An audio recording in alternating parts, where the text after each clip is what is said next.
एक बार की बात है, एक गरीब लड़की रीना व उसकी माँ लक्ष्मी सड़क पर जा रहे थे।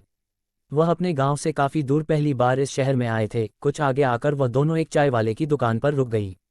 कुछ पल यहाँ वहाँ देखने के बाद लड़की की माँ लक्ष्मी दुकान वाले के पास पहुंची और उससे कहने लगी, भैया हम आज ही सोनापुर गांव से आए हैं, हमारा इस शहर में कोई भी नहीं है, क्या आप मुझे अपनी दुकान में कुछ काम दे सकते हैं जिससे मैं अपनी बच्ची का पेट भर सकूं।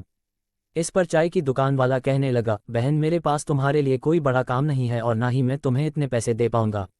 इस पर लक्ष्मी कहने लगी, भैया मुझे पैसे की ज़रूरत नहीं है, मैं आपके बर्तन भी मांज लूंगी, बस आप उसके बदले में मुझे इतना खाना दे देना कि जिससे मेरी बच्ची का पेट भर सके। दुकान वाला कहने लगा, ठीक है बहन, लेकिन तुम रहोगी कहाँ। इस पर वह बड़ी मायूसी से कहने लगी, भैया मेरा इस दुनिया में कोई नहीं रहा, क्योंकि रीना के पिता का देहांत हो गया है, जिसके बाद मेरे ससुराल वालों ने मुझे और मेरी बेटी को धक्के मारकर घर से बाहर कर दिया है।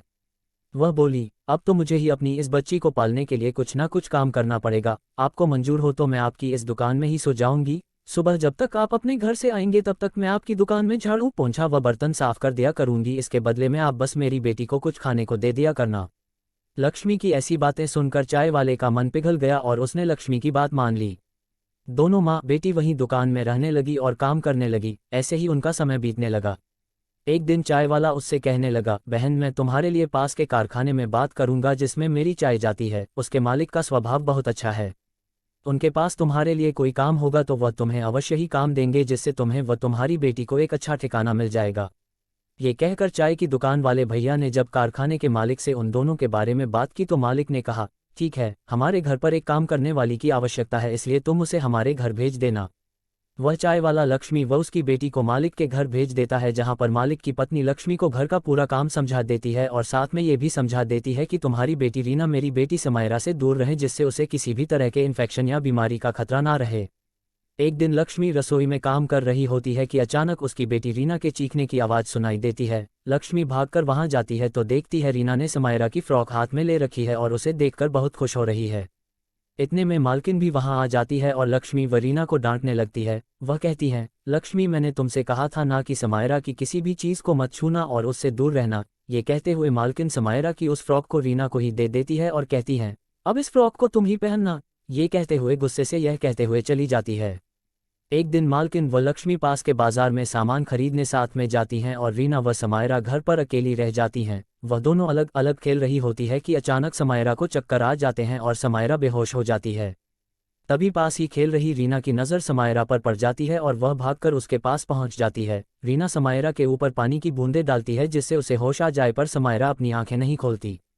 रीना घबराकर बिना देर किए पड़ोस में जाकर शोर मचाकर ये बताती है कि देखो समायरा को पता नहीं क्या हो गया है और वह उठा नहीं रही है। उनके पड़ोसी आकर जब घर में देखते हैं तो वह समायरा की हालत देखकर जल्दी से डॉक्टर को बुला लेते हैं। कुछ ही देर में डॉक्टर वहां आ पहुंचते हैं और समायरा को इंजेक्शन लगाते हैं जिससे वह होश में आ जाती है। कुछ देर बाद मालकिन व लक्ष्मी भी बाजार से लौट आती है और घर पर पड़ोसियों को देखकर घबरा जाती हैं। समायरा की हालत देखकर तो मालकिन बहुत ही परेशान हो जाती हैं, लेकिन डॉक्टर उन्हें दिलासा देते हैं कि अब वह ठीक है और कुछ दवाइयाँ लिख देते हैं। समायरा की मम्मी उसके पापा को भी फ़ोन करके बुला लेती हैं। डॉक्टर उन दोनों को समझाते हैं कि ब्लड प्रेशर लो हो जाने की वजह से समायरा को चक्कर आ गए थे और वह बेहोश हो गई थी।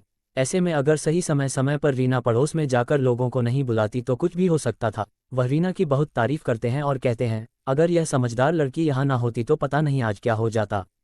डॉक्टर की यह बात सुनकर समायरा के मम्मी पापा बहुत खुश होते हैं और रीना व समायरा को साथ में खेलने की इजाज़त दे देते हैं, जिससे लक्ष्मी की परेशानी और भी सुलझ जाती है। अब वह खुशी खुशी मन लगाकर उनके घर में काम करती थी और अब उसे अपनी बच्ची की भी चिंता नहीं रहती थी, क्योंकि अब रीना और समायरा सारा समय साथ खेलते रहते थे। इस प्रकार एक गरीब माँ और उसकी बेटी जिसका कोई सहारा नहीं था, उन्हें सहारा मिल जाता है और खुशी खुशी उसका जीवन व्यतीत होने लगता है। इसलिए हमें कभी भी जीवन की कठिनाइयों के सामने हिम्मत नहीं हारनी चाहिए और डटकर उनका सामना करना चाहिए।